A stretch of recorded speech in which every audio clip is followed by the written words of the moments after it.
সম্মানিত ভিউয়ার্স, আমি বিকাশ আপনাদের সকলকে জানাচ্ছি আন্তরিক প্রীতি ও শুভেচ্ছা। আমার ফেসবুক পেজ বিকাশ 9.0 এর পক্ষ থেকে সকলকে আন্তরিক শুভেচ্ছা জানিয়ে আমাদের আজকের যাত্রা মৌলভীবাজার উপজেলার শ্রীমঙ্গল উপজেলার সেই উত্তরসূরের জগৎবন্ধু মন্দির। আশা করি সার্বক্ষণিক আমাদের সাথেই থাকবেন। আমরা পরিচয় করে দেব বাংলাদেশের সবচেয়ে বৃহৎ মন্দির শ্রী শ্রী প্রভু জগৎবন্ধু আশ্রম ও মিশন। আশা করি আমাদের সাথেই থাকবেন। আপনারা যদি কেউ চান সেই মন্দিরে ভ্রমণ করবেন, তীর্থস্থানটি ভ্রমণ করবেন, তাহলে আপনারা চলে আসবেন মৌলভীবাজার জেলার শ্রীমঙ্গল উপজেলায়। সেখান থেকে আপনারা শ্রীমঙ্গল উপজেলা থেকে শহর থেকে খানিকটা 10 মিনিটের রাস্তা।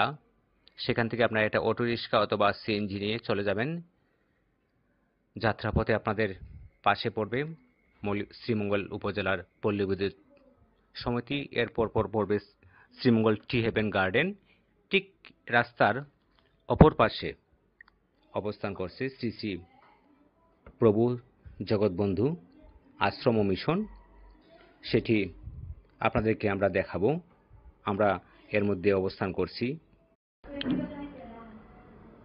এরই মধ্যে আমরা মন্দিরে প্রবেশ করে ফেললাম।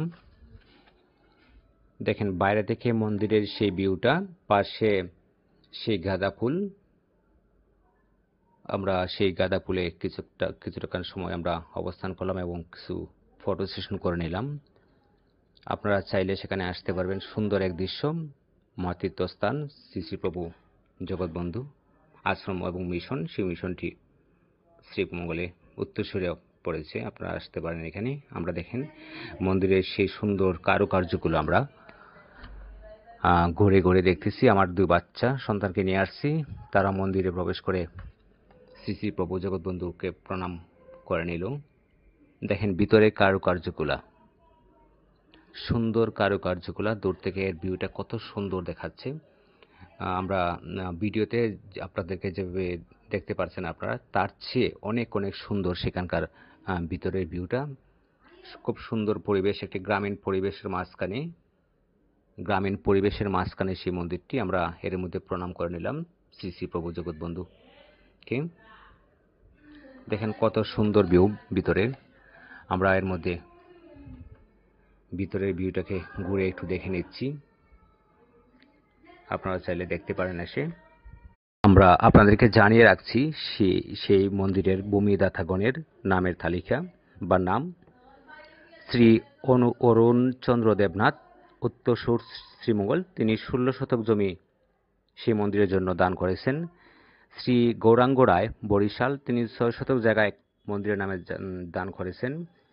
বন্ধু প্রীতম ব্রহ্মচারী, প্রতিষ্ঠাতা ও সভাপতি শ্রী শ্রী প্রভু জগৎবন্ধু আশ্রম ও মিশন শ্রীমঙ্গলের। উনি 12 শতক 19 পয়েন্ট জায়গা মন্দিরের নামে দান করেছেন। টোটাল মন্দিরটা 34.19 পয়েন্ট জায়গার উপর অবস্থান করেছে। আপনারা দেখতে পারতেছেন সেখানে।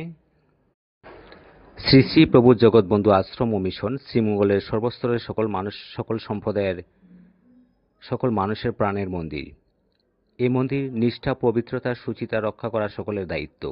তাই আসুন আমরাও সবাই মিলে মঙ্গল আরতি, সন্ধ্যা আরতি সহ বিভিন্ন অনুষ্ঠানে যোগদান করি, ভগবান এবং এর ভজনে মনোনিবেশ করি। আমরা যদি শ্রী শ্রী প্রভু জগৎবন্ধুর জীবনী পড়তে যাই, তাহলে তিনি 19 শতাব্দীর গোড়ার দিকে প্রাচীনপন্থীদের ধর্মীয় গোঁড়ামি, কুসংস্কার ও জাতিভেদ প্রথা প্রভৃতি প্রবল হয়ে ওঠে। এদের হিংসা বিদ্বেষ গোটা সমাজ জীবনকে হতাশাগ্রস্ত করে তোলে। অশিক্ষা, কুশিক্ষা ও দারিদ্র্যের নিষ্পীষণে জর্জরিত মানুষের ধর্মীয় মূল্যবোধ ভুলে দিশেহারা হয়ে পড়ে। ঠিক এমনই এক যুগ সন্ধিক্ষণে 1871 খ্রিস্টাব্দে 17 মে পতিতাপাবন প্রভু জগৎবন্ধুর আবির্ভাব হয়। তার পিতার নাম দীননাথ চক্রবর্তী, মাতা বামা দেবী। ওনার উল্লেখযোগ্য বাণীর মধ্যে একটি বাণী, জীবদেহে নিত্যানন্দের বসবাস, কোনো জীবকে আঘাত করলে নিত্যানন্দকে আঘাত করা হয়। প্রভু জগৎবন্ধুর জীবনী থেকে আমরা এই শিক্ষা পাই যে সব মানুষ সমান, কেউ উঁচু নিচু নয়, কোনো মানুষের ঘৃণা বা অস্পৃশ্য নয়। তিনি তার প্রেম ভক্তি দিয়ে স্বেচ্ছা চণ্ডাল থেকে শুরু করে সর্বস্তরের মানুষকে মানব ধর্মে দীক্ষিত করেন। প্রভু জগৎবন্ধুর জীবনে দুটি দিক রয়েছে, একটি তার আধ্যাত্মিক দিক, অন্যটি সমাজে পিছিয়ে পড়া অসহায় মানুষের জন্য তার বন্ধুস্বরূপ প্রকাশ। তিনি ছিলেন মানবতার মূর্ত প্রতীক। অসহায় নিষ্পেষিত জীবনকে উদ্ধারের জন্য তিনি তার ভক্তরা সর্বত্র হরিনাম কীর্তন প্রচার করেন।